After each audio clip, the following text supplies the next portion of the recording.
Salut à tous et bienvenue pour cette nouvelle preview Sorare NBA saison 2025-2026. Aujourd'hui, on va parler du Miami Heat. Comme d'habitude, n'oubliez pas de vous abonner, de mettre un like, de mettre un commentaire et surtout de partager cette vidéo. On a besoin d'un maximum de soutien pour ce long marathon que sont les previews Sorare NBA. Petit rappel sur le format de cette preview Sorare NBA. Elle se divise en 3 parties. La première partie qui est le récap où l'on regarde ce qui s'est passé l'année dernière d'un point de vue statistique NBA, mais aussi Sorare NBA. Une deuxième partie qui est consacrée au roster, où l'on verra les mouvements de l'été, la rotation à venir et aussi les rookies qui arrivent.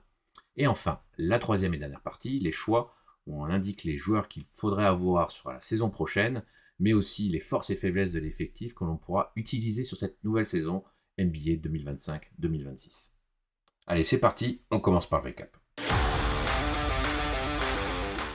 Le Miami Heat qui termine à la 10e place de la conférence Est.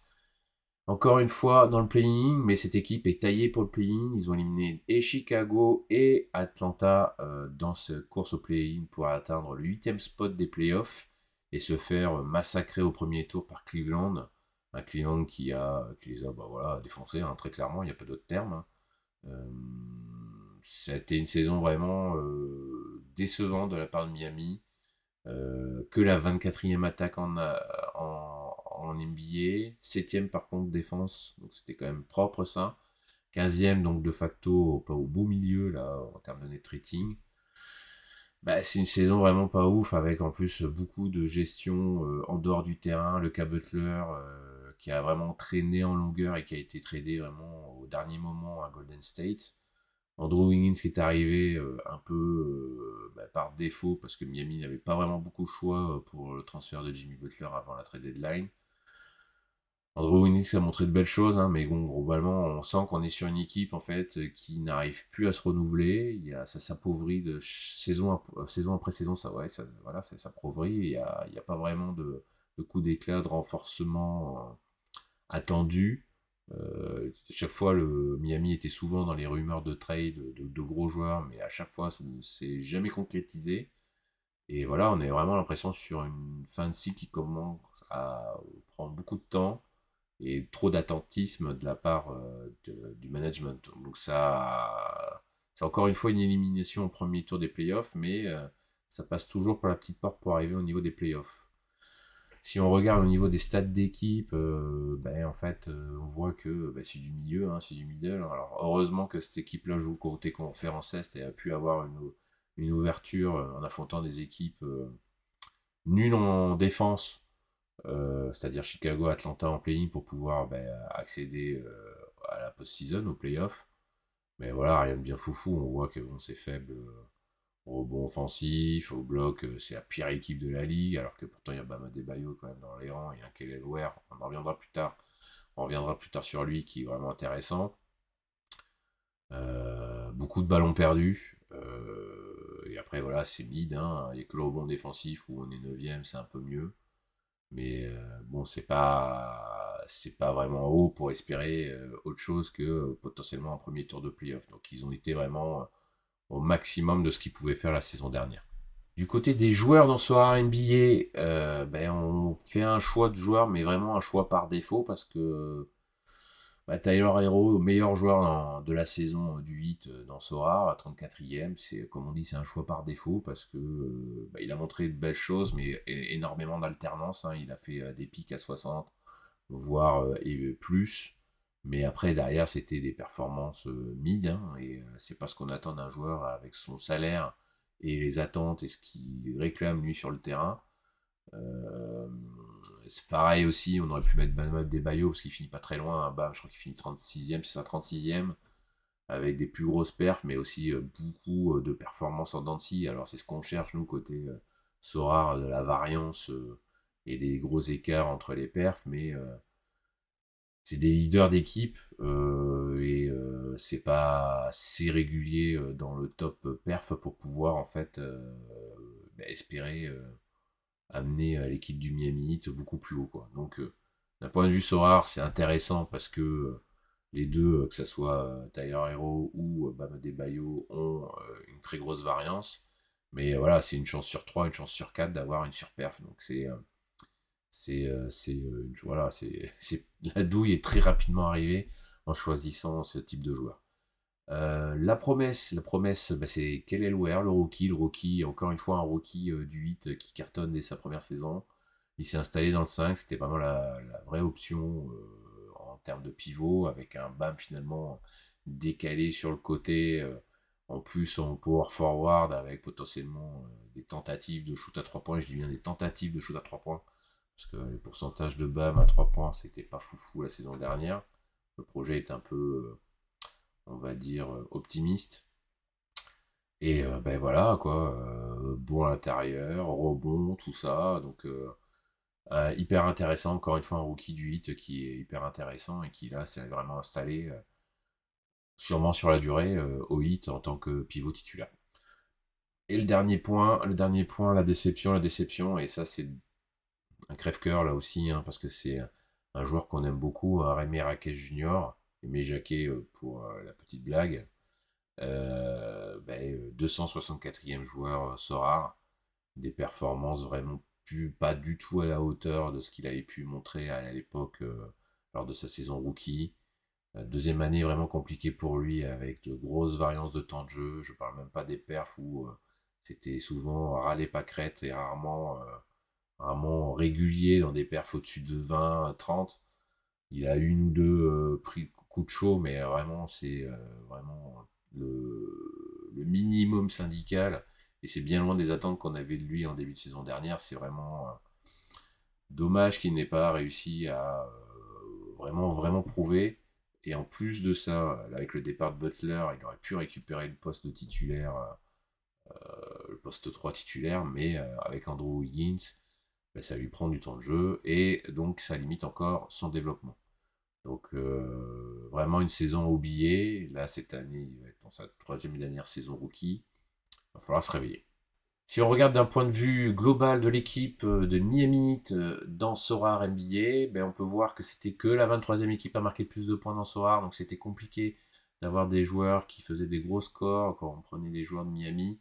Alors globalement, c'était surtout les titulaires qui faisaient des gros scores. Mais après, derrière, c'était très compliqué de trouver des joueurs qui scoraient fort.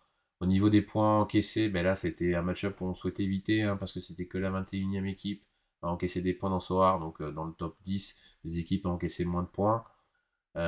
Si on regarde un peu plus dans le détail, ben, on voit qu'au niveau du 5, c'était compliqué de choisir un joueur qui affrontait le 5 de Miami au complet.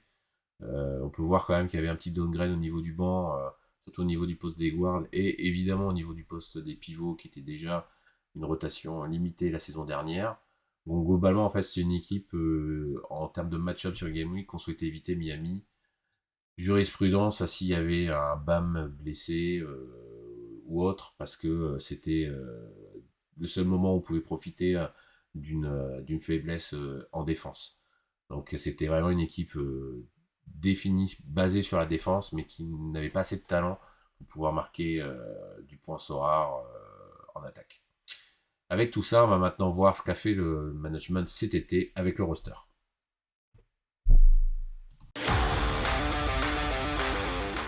Le roster avec le marché de l'été avec beaucoup de mouvements et des départs d'anciens à Miami. On pense à Ewood Smith, on pense à Duncan Robinson, ces joueurs qui sont enfin partis de Miami. Enfin, et dommage pour eux parce qu'ils étaient quand même une pièce très importante dans la rotation de Miami et dans ce qu'ils ont pu apporter. Alors, le contrat de Duncan Robinson, on y pense de suite, était quand même assez lourd et ils ont enfin réussi à s'en débarrasser Miami. George Christopher qui était un bout de rotation sur la main, Alec Burks qui a un peu joué et tout sur les ailes, qui a pas fait autant de belles choses qu'il avait pu faire à Détroit et New York, et Kyle Anderson qui a été récupéré en cours de saison qui est déjà parti. Donc c'est des départs, beaucoup de rotation. Par contre, en revanche, si on regarde du côté des arrivées, ben, on voit l'arrivée de Norman Powell, qui est la grosse arrivée de l'intersaison. Norman Powell qui sort d'une très grosse saison aux Los Angeles Clippers, où bah, il a réussi à s'imposer entre Kawhi et James Harden. C'est pas rien quand même. Là, il va arriver en étant très clairement le titulaire sur le poste de shooting guard. Et puis après, les ajouts de Simone Fontecchio, on va voir ce que ça va donner. Vraiment, gros point d'interrogation. Jamir Young et le retour de Precious Achiuwa qui a fait de belles choses à New York et qui va un peu renforcer cette rotation. Donc ouais, c'est vraiment neutral, c'est vraiment le smiley neutral, c'est ce marché de l'été parce que il y a beaucoup de départs, il y a quelques arrivées, mais c'est pas non plus des choses hyper transcendantes qui permettent de changer le projet de Miami et de passer le projet de Miami dans une autre dimension. Les rookies et Miami qui nous a habitués à avoir toujours deux trois choix chaque année et de trouver des bons choix, avoir le nez creux lors des drafts, et cette année ils n'ont qu'un choix et que le 20e choix, donc c'est vraiment compliqué pour eux cette année. Alors ils ont porté leur dévolu sur Kasparas Yakusionis, c'est un point guard shooting guard, donc meneur shooter, comparé d'après les scouting reports à un certain Spencer Dinwiddie. Alors c'est tout d'abord un très beau gabarit pour son poste, hein. Il fait environ 1m95 pour un peu plus de 2 mètres d'envergure.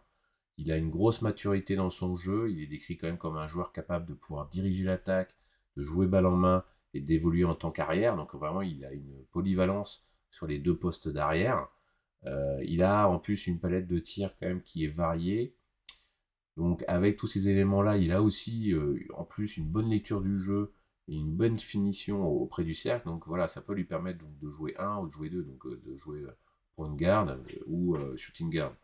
Par contre, au niveau de ses limites et des éléments qu'il doit améliorer, il a du mal à créer de l'espace pour lui-même, hein. Il a un clair manque d'explosivité à date.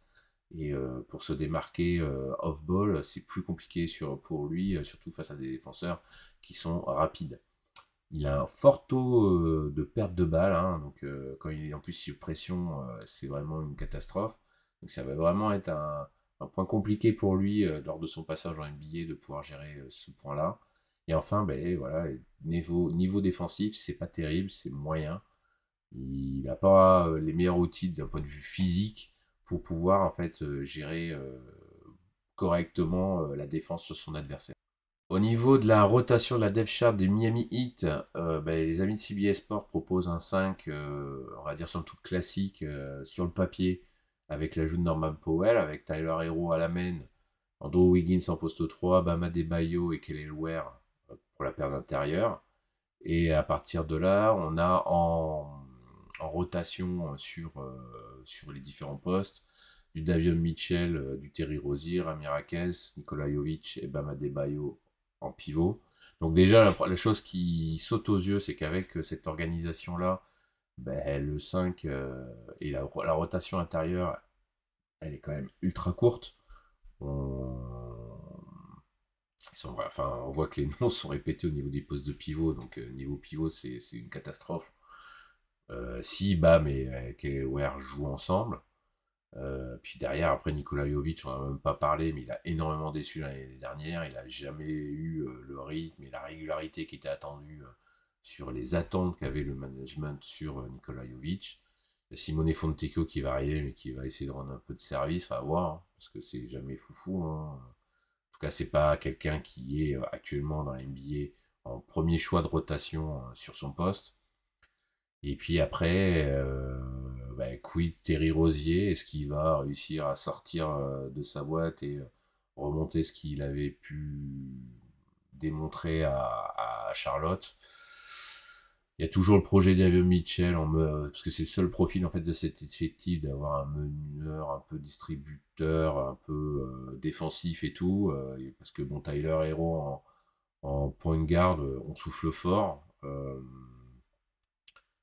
Il serait mieux en shooting guard avec un vrai meneur à côté. Donc c'était un peu l'organisation d'Evan Mitchell et Tyler Hero, mais ça veut dire Norman Powell sur le banc. Il croit moyen. Et puis après, bon voilà, on a du Drew Smith qui a montré de très belles choses l'année dernière, mais c'est encore une nouvelle fois gravement blessé. À voir comment il revient. Pelle Larson qui a montré des belles choses dans son année de rookie aussi, dans le peu de temps qu'il a eu pour se montrer. Il a été vraiment, il a fait des perfs intéressants, donc ça peut être un bon joueur de rotation. Mais en fait, on voit déjà des noms qui se répètent énormément et ça veut dire que la rotation est ultra courte. C'est vraiment très compliqué. Et donc, si on compare nous avec le 5 qu'on a défini, on part sur le même, mais avec un gros astérix. le gros astérix, c'est que, bon, on l'a vu avant, hein, c'est que si on fait ça, donc si on fait la paire d'intérieur Adebayo Kelleher qui fonctionne sur le terrain, bah, le problème c'est que l'équipe elle est à poil au niveau de la rotation des intérieurs. Donc ça serait peut-être mieux, entre guillemets, pour avoir une vraie rotation sur les intérieurs, d'avoir un Bam en pivot titulaire et un Jovic à côté. Mais bon, c'est pas la sécu, hein, c'est vraiment pas fou. C'est histoire d'avoir en fait une meilleure répartition du temps de jeu et d'avoir des solutions bah, sur tout le long d'un match et potentiellement s'il y a des blessures. Mais bon, on est vite sur une rotation ultra courte hein, et avec un manque de talent criant derrière. Et puis après, bah, c'est ça, t'as leur héros encore meneur. Voilà, comme on l'a dit, on souffle fort en voyant ça. Un héros devrait être plutôt en deux. Alors, ce serait potentiellement un héros et un Mitchell, mais alors, le problème, c'est derrière, quid de Powell et de Wiggins, quoi. Il n'y en a pas un des deux qui va commencer sur le banc, c'est pas possible, quoi. Donc, en fait, voilà, ce qu'on est en train de dire, c'est que l'équipe, elle est vraiment mal équilibrée, hein. Ça nous semble, il y a des noms de joueurs qui ont une bonne réputation, qui ont un vrai bagage et un vrai CV NBA, mais en fait, ça se marche sur les pieds, donc ça nous semble, niveau complémentarité, très compliqué à date. Euh, donc, on est un peu sceptique sur cette équipe de Miami. Avec tout ça, on va quand même faire des choix. Les choix, et à Miami, on arrive quand même à faire des choix, le premier choix et notre choix, c'est Norman Powell, avec un indice de 25, qui sort d'une très grosse saison aux Clippers, où il a réussi à s'imposer derrière des Kawhi et des James Harden sur la ligne arrière. Il a réussi à nous sortir de sa boîte de très grosses perfs lors de l'absence d'un Harden ou d'un Kawhi. Vraiment impressionnant, on ne le pensait pas capable de faire ce genre de performance. Il arrive à Miami où il va être vraiment une des grosses options bah, dans le scoring, dans le 5 de Miami. Donc on sait que côté soir, il peut nous sortir des très grosses perfs et des gros scores. Là en plus, en début de saison, il va profiter de la première semaine, voire peut-être un peu plus, d'un Tyler Hero absent qui va revenir de blessure à une jambe.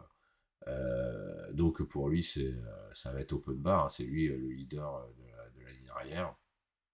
Donc automatiquement, c'est aussi notre choix de win now parce que ça va sur perf très vite avec un L10 de 25 et un gros temps de jeu. Donc pour nous, c'est notre choix évident et on pense que tout au long de la saison, ce sera, il aura sûrement le lead du scoring sur la ligne arrière devant Hero. On prend ce petit pari-là, mais on pense qu'il va vraiment s'imposer rapidement dans cet effectif de Miami, qui a vraiment besoin d'un scoreur comme lui pour essayer d'assurer un rendu et un classement plus haut pour le Heat la saison prochaine. Notre pari, c'est Kelleher qui, comme on l'a vu lors de l'effectif et de la rotation, est le seul vrai pivot de cet effectif du Heat, en partant du principe qu'un BAM est plutôt un 4 qu'un pivot. Il a un gros scoring donc SO en perspective parce que bah, il va se partager le rebond avec Bam Adebayo. On a vu que derrière il n'y a pas beaucoup de rotation, donc il risque d'avoir donc, un gros temps de jeu. Donc rebond plus panier seconde chance et panier proche du cercle, c'est surtout lui qui va le prendre avec un Bam qui veut s'écarter de plus en plus du cercle. Donc là, après, voilà, c'est pour ça qu'on le met qu'en pari, parce que la question, ça va être la répartition du scoring, parce que très clairement, s'il est dans le 5, ce sera la dernière option à marquer. Euh, à surveiller aussi les potentielles blessures, mais les blessures de Bam ou de Jovic, parce que bah, lui, automatiquement, ça lui fait plus de temps de jeu et plus de possibilités de marquer des points. Et en plus de ça, bah, comme on l'a dit, est-ce qu'on est sûr que Spostra va faire un 5 comme on l'a indiqué avec Bam et Kelleher, alors qu'il se retrouve à poil en termes de rotation sur le secteur intérieur. Donc à surveiller, c'est pour ça qu'on ne met que en Paris, parce qu'il a vraiment une grosse opportunité de s'installer définitivement et dans la durée, en confirmant dans sa saison de sophomore bah, tout le potentiel qu'on a pu voir de lui la saison dernière. Enfin, le dernier choix, et c'est pour nous le risqué, bah, c'est Tyler Hero, déjà blessé. Il arrivera qu'une semaine et demie après le début de la saison. Est-ce qu'il a un avenir au Heat? On sait qu'il a souvent été dans les rumeurs de trade. Au vu de l'effectif là aujourd'hui, en fait, il semblerait être l'élément en trop. Vraiment, parce que trop gros contrat, les perfs sont bien, mais c'est pas suffisant. La défense, elle est pas non plus incroyable pour un joueur qui veut, qui s'estime top joueur NBA avec un aussi gros contrat. Il est sur un poste de meneur pour pouvoir être titulaire, mais c'est pas vraiment son poste, hein. Il serait mieux en shooting guard.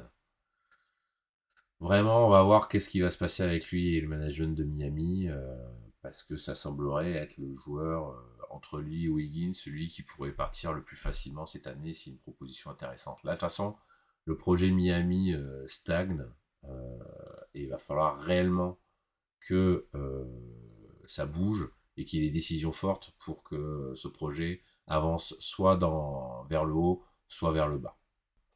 D'un point de vue global, cette équipe de Miami dans Soar NBA pour la saison prochaine, on a vu la rotation est faible, hein, donc ça va être sûrement une problématique de fatigue sur les joueurs. Les titulaires vont vraiment avoir un gros impact sur le scoring et sur l'attaque encore une fois. On a vu que Miami était une des pires attaques de la saison dernière. Est-ce que ça va continuer? Ben, on est un peu sceptique hein, que ça ne s'arrête pas parce que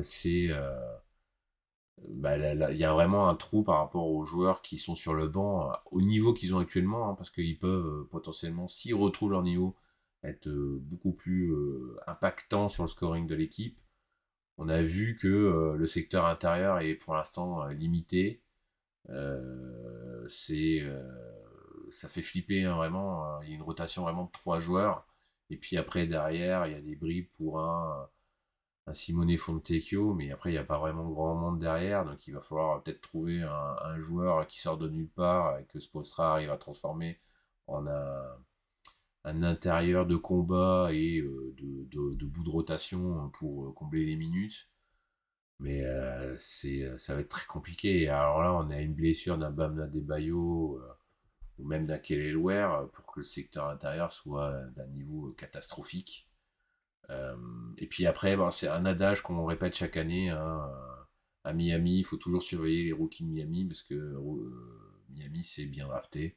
Et c'est drafter des joueurs bas avec un super potentiel et qui montent d'entrée en NBA grâce à un coach qui est incroyable, Eric Spoelstra, qui sont des super joueurs NBA et qui font tout de suite, et qui ont un impact direct dans la rotation et dans cet effectif du Miami. Donc à surveiller le rookie cette année. Je le répète pas parce que non, il est accouché dehors, mais le petit lituanien là, qui a été drafté cette année, le 20e choix, il va falloir le garder dans le coin d'un œil parce qu'il risque d'avoir peut-être rapidement sa chance. Au vu de la rotation et en plus avec la blessure de Tyler Hero, il peut peut-être jouer beaucoup plus rapidement que prévu. Enfin, si on est une équipe face à Miami, eh ben, ça semble être un spot au moins sur les rotations en sortie de banc, parce qu'il semble quand même y avoir un gros downgrade par rapport aux joueurs qui arrivent sur le terrain. Hein. L'intérieur, ça risque d'être compliqué derrière Bam et Kelelware. Alors un petit bémol peut-être sur la main parce que Daniel Mitchell arrive quand même à bien défendre, mais après derrière Thierry Rosier, c'est vraiment pas fou sur le poste de shooting guard en sortie de banc. Ramirez, faut voir. Donc ça semble être une équipe qui prend avec une seconde unit qui peut prendre l'eau face à des joueurs. Donc, nous, on viserait là-dessus vraiment la rotation en sortie de banc, où là, ça risque de prendre vraiment l'eau. Et enfin, constat Sorar est encore même plus global, c'est dire est-ce que cette équipe, elle est encore moins, c'est encore moins bon que l'année dernière, est-ce qu'elle est encore moins bonne que l'année dernière? Elle semble encore s'être affaiblie en fait, hein. Vraiment, c'est triste à dire, hein, mais là aujourd'hui, avec le niveau qu'ont les joueurs et le peu de profondeur qu'a le hit, déjà finir dans le playing, ce serait déjà un exploit. Alors après, il y a la faiblesse de la conférence Est, hein. Mais c'est vraiment décevant de voir cette équipe de Miami à ce niveau-là. Cette preview du Miami Heat est maintenant finie. On espère qu'elle vous a plu. Alors n'hésitez pas à partager, liker, mettre un commentaire, envoyez-nous de la force pour continuer ce marathon des previews. On se retrouve demain pour un nouvel épisode. Allez, tchuss.